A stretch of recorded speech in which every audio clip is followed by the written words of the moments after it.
Байцгаана хүүхдүүдээ. Өнөөдөр багш нь та нартаа шүдэнц худалдагч охин гэдэг үлгэр уншаар бэлтлээ. Тэгэхээр энэ үлгэрээ багш нь сургамжит үлгэрийн мөнгөн номон дээрээс уншиж өгнө. За, ингээд үлгэрээ эхлэе. Шинэ жилийн өмнөхөн юмдаг.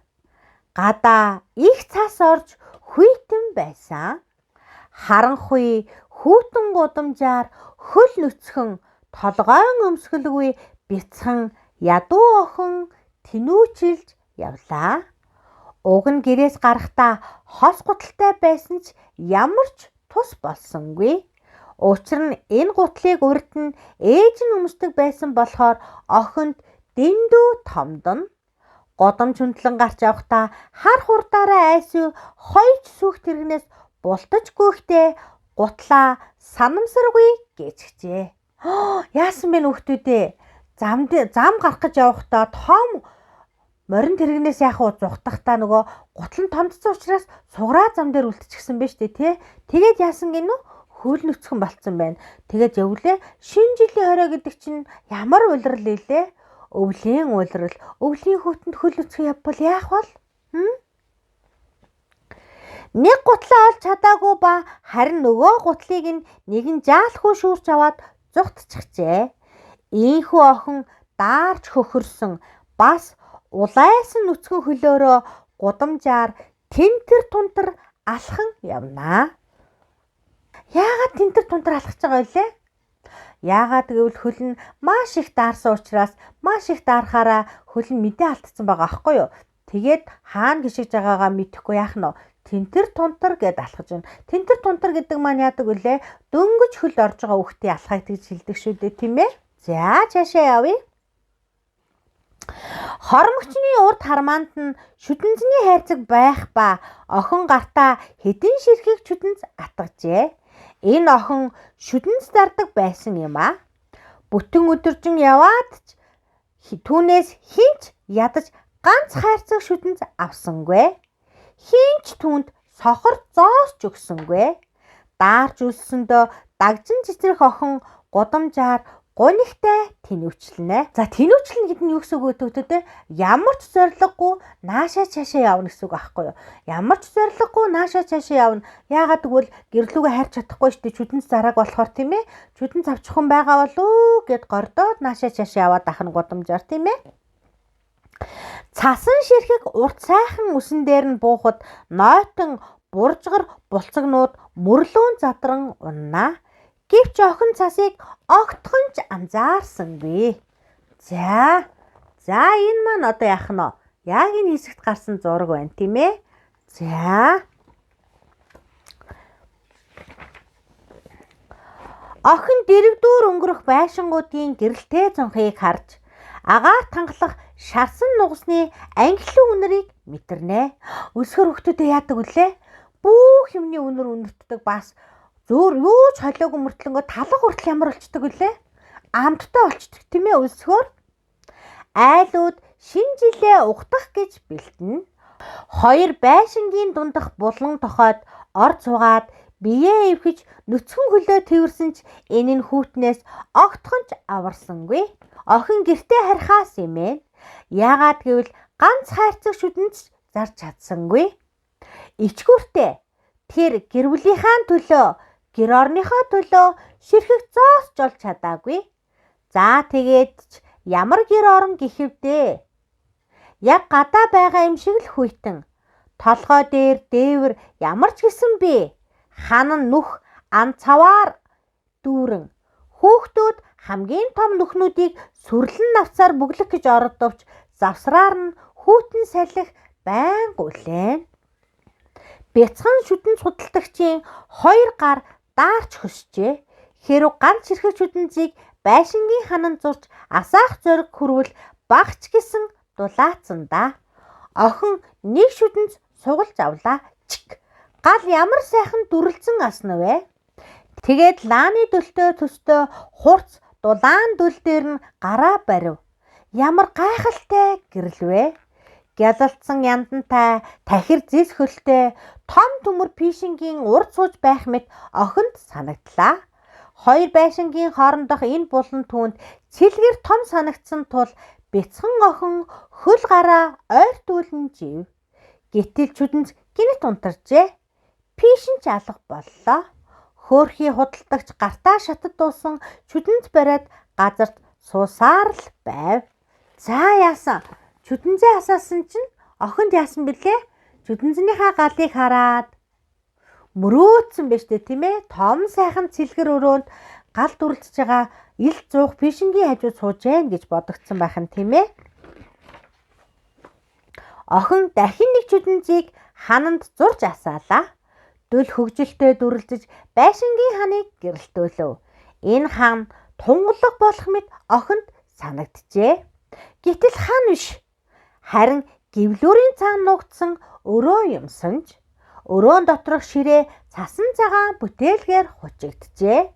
Ширээний өнцөгт хятад гоёмшиг шаазан идэлт байх ба харин ширээний голд алин ба хар чавгаар доторлсон шарсан галуу уур савсуулах ажээ. Хамгийн гайхалтай нь галуу гинт баярын ширээнээс өсөрч буугаад өрөөн дотор бүжиглэж гарлаа. Энэ чүдэнц бас шатад дуусав. Охины нүдний өмнө дахиад л арцгар хүүтэн нойтон хан босч ирлээ. Ингээд дараагийн чүдэнц аслаа. Охин шинэ жилийн чимэгт гацуурын өмнө гарч ирэв. Энэ гацуур дэлгүүрийн эзний гэрийн шилэн хаалганы цаанаас охины харж амжсан гацуураас ч том ба үзэгсэлэнтэй ажээ. Гацуурын өргөжт мөчрүүд дээр мянган лаасна. Толин адар дээр өнгөнгийн хурц зургнууд гэрэлтэн. Ийм гоёмсог зургуудыг тэр дэлгүүрийн лангуун дээр л олж үзсэн. Охин тийш гараа сунгатал чүдэнц унтрав. Шинэ жилийн галнууд улам дээш хөөрнө. Өө эн чинь тэнгэрийн одод байна. Нэг од ардаа галан мөр татуулсаар газар руу харууллаа. Хин нэгэн өхөчтэй гэж охин бодов. Одоо амьд сэрүүн биш бөгөөд түүнийг хайрладаг байсан ганц хүн болох эмээ нь од харух юм бол хинэгний сүнс тэнгэрт хөөрдөг гэж ярьдаг байсан юм. Тийм учраас охин маань тэгж бодсон биз дээ. Харин бид нар од харухаар яадаг үлээ хөхтүүдээ? Хүслээ шинвэл биелдэг гэдэг шүү дээ, тийм ээ. За энэ зурган дээр юу харуулсан байх нь? Охин маань маш гоё яах нь? Мөрөөдсөн биз дээ, тийм ээ. Шинэ жилийн ширээ, шинэ жилийн гацуур модыг мөрөөдсөн байна. За.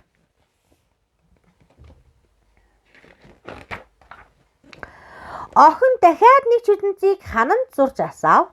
Эргэн тойрны бүх юм гэрэлтлээ. Орчныг бүргсэн гэрлийн туяанд түүний хөгшин имэн зогсож байх юм.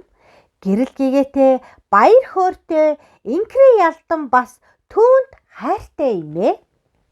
Имээ намайг аваад яваач.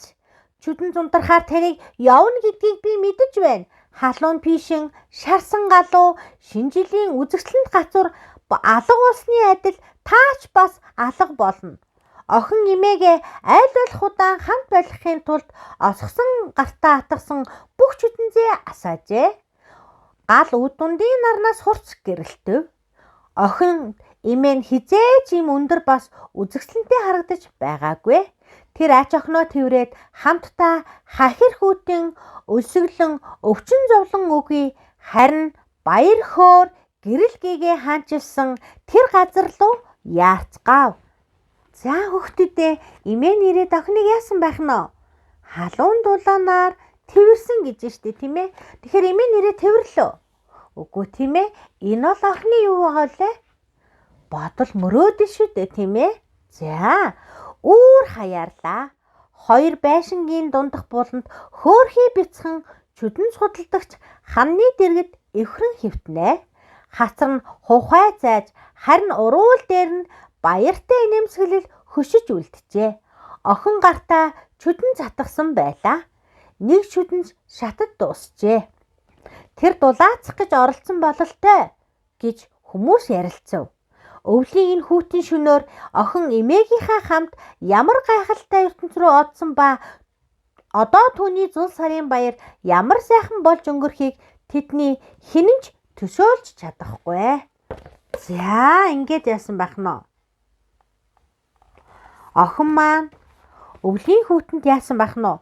осгоод өгсөн биз дээ тийм ээ. Гэхдээ яасан бэлээ хүүхдүүдээ? Осгож өгтөө айгаагүй сайхан ясан хайртай эмээ хамт байна гэж бодсон учраас уруул дээр нь яасан гэлээ? Инээмсэгэл тодорсон байсан гэсэн тийм ээ. Тэгэхээр энэ охинд бид нар жаахан тусалсан болвол ингээд өгөхгүйсэн биз дээ тийм ээ.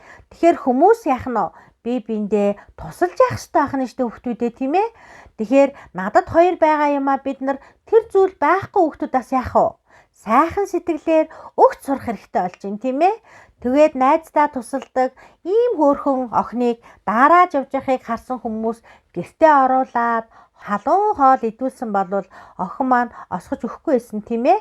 Тэгэхээр зүгээр нь олвол бусдад бид нар яах нь сайхан сэтгэлээр тусалдаг, бусдын зовлон ойлгодог. Тэгэхээр бусдад юу хэрэгтэй байгааг бас яадаг байх нь анзаардаг байх хэрэгтэй болох нь шүү дээ тийм ээ. Өнөөдөр жаахан гонигтай үлгэр уншлаа тийм ээ. Гэхдээ амьдрал дандаа баяр баясгалантай зүйл байхгүй шүү дээ тийм ээ. Амьдралд маань баяр баясгалантай зүйл бас яах нь уйтгар гонигтай ч зүйл тохиолддог. Тэгэхээр бид нар яах нь янз бүрийн сэдвтэй үлгэр уншиж өгөх нь багш та нартай тийм ээ. Түүний нэг нь энэ байсан нь чөдөн судалдагч охин гэдэг үлгэр маань байлаа тийм ээ. Тэгэхээр энэ үлгэр маань өөрөө бас их алдартай үлгэр байгаа. За тэгэхээр яах вэ гэхээр хүмүүсийг сайхан сэтгэлээр бие биендээ хандаж байхыг яах вэ? Уриалсан, хандах ёстойг ойлгуулсан ийм сайхан сургамжит үлгэр байлаа. За ингээд өнөөдрийн үлгэр маань энэ хүрээ дуусчээ. Баяртай хүүхдүүдээ сайхан амраарай.